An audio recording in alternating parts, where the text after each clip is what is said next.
That are happening, some creative projects here in our City of Oshawa. And we also have producer Richard Pert, who's working on a project I mentioned about Camp-X. So just to start us off, I wanted to show a little 2-minute clip about this project, and then John can speak more about the Camp-X project and some opportunities that are happening for you in Oshawa. You guys are about to graduate and want to give you some incentive to stay and also some creative projects that you can engage with while you're here in the city.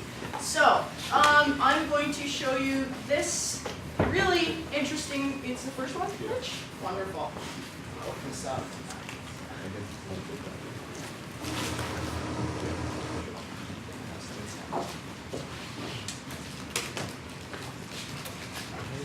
Where is it? Outright. And the lights are on.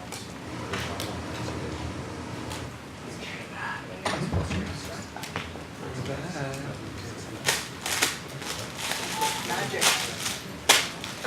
I apologize, we have some lights on the screen. So the Durham residents getting one last taste of history last night at the Camp-X Museum in Whitby. Its doors will soon close. As First Local Sasha and Simons tells us, it was an opportunity to hear firsthand accounts from a Camp-X veteran.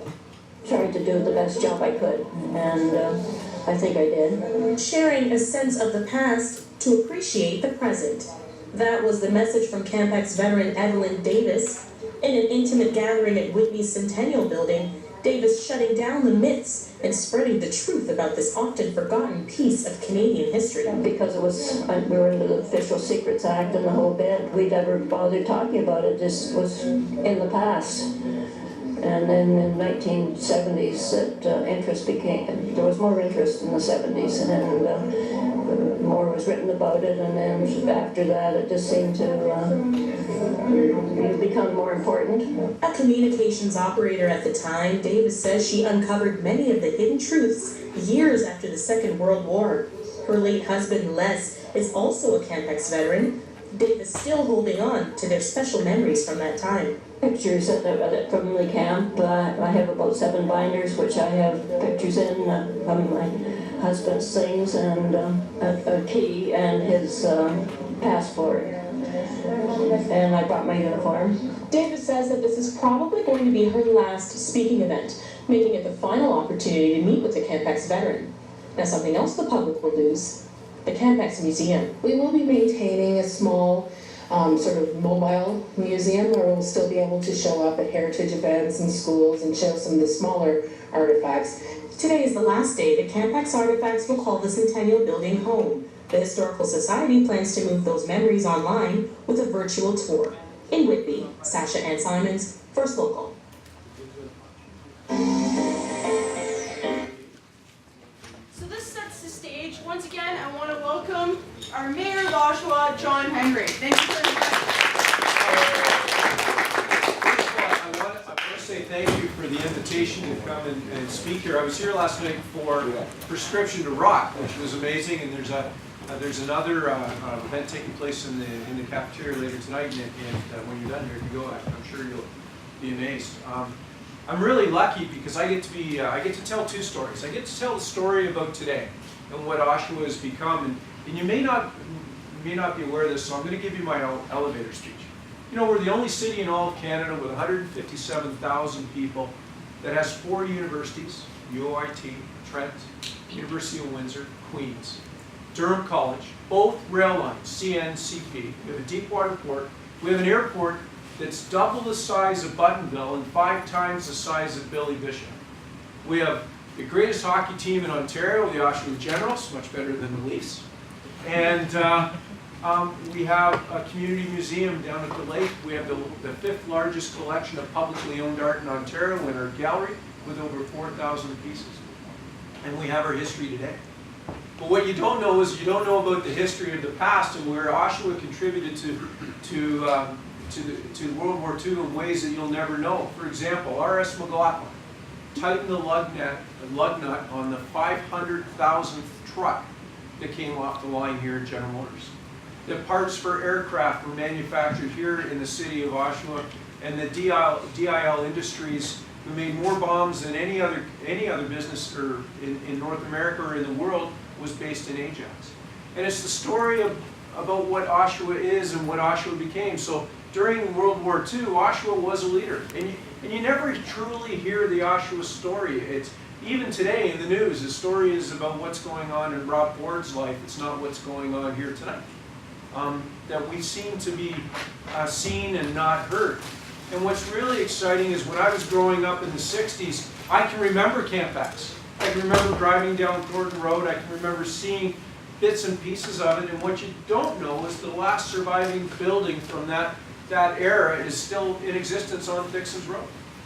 That Oshawa is home to the world's largest, or the North America's largest collection of antique working military vehicles from World War II at our museum on the south side of the airport.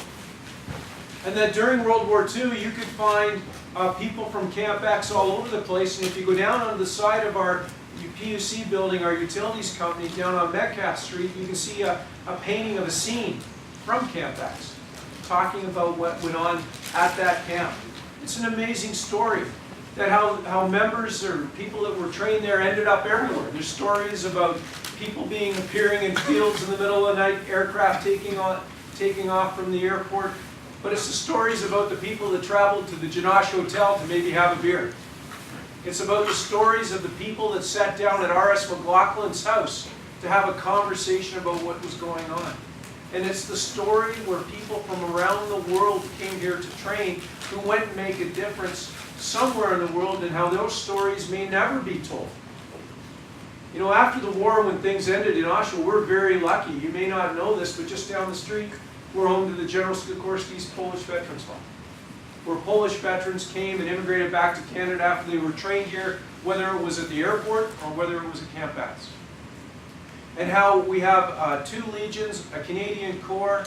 We have an air wing at the airport on the south side of the airport that's still part of the existing buildings that were built when that was a Commonwealth Air Training facility. The sailors and soldiers and airmen from Oshawa went around the world to do great things, and some never came home. You know, each and every day in this country, I'm proud to be a Canadian, where we wake up and young men and women are still willing to go someplace to take the ideas of Canada, our principles and our values around the world, and defend democracy, our democracy. Where we are one of the greatest countries in the world, from people from around the world come back, want to come to Canada to live the life that we just take for granted each and every day. And the story about Camp-X is what's so amazing is you'll never hear all of it. You will hear bits and pieces. I can remember part of the aerial that was up there when I was a kid, when my dad used to take us down Dixon's Road to see the camp. It's about the monument and the park that's down there, but more importantly, it's the people that traveled through. It's about the history. It's about the story. And it's a story that was never told because it was a secret. And now it's becoming part of our day-to-day life. So I want to thank everybody that has been involved in getting this message out. It's a message about Oshawa then and where we've gotten to today. I want you to know that I'm an alumni of Durham College. I'm incredibly proud of this school. And when it comes time to think about finishing school and where you want to live, I want to remind you that you're one of the fastest growing communities in all of Canada, where there is opportunities. And I'll share a little secret.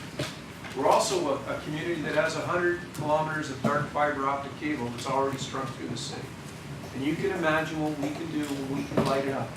It'll be about the nights they lit things up along the shorelines as people jumped out of airplanes and blew things up. It's about the people that ended up in backyards when they shouldn't have been there. But more importantly, I want to thank you for putting this together.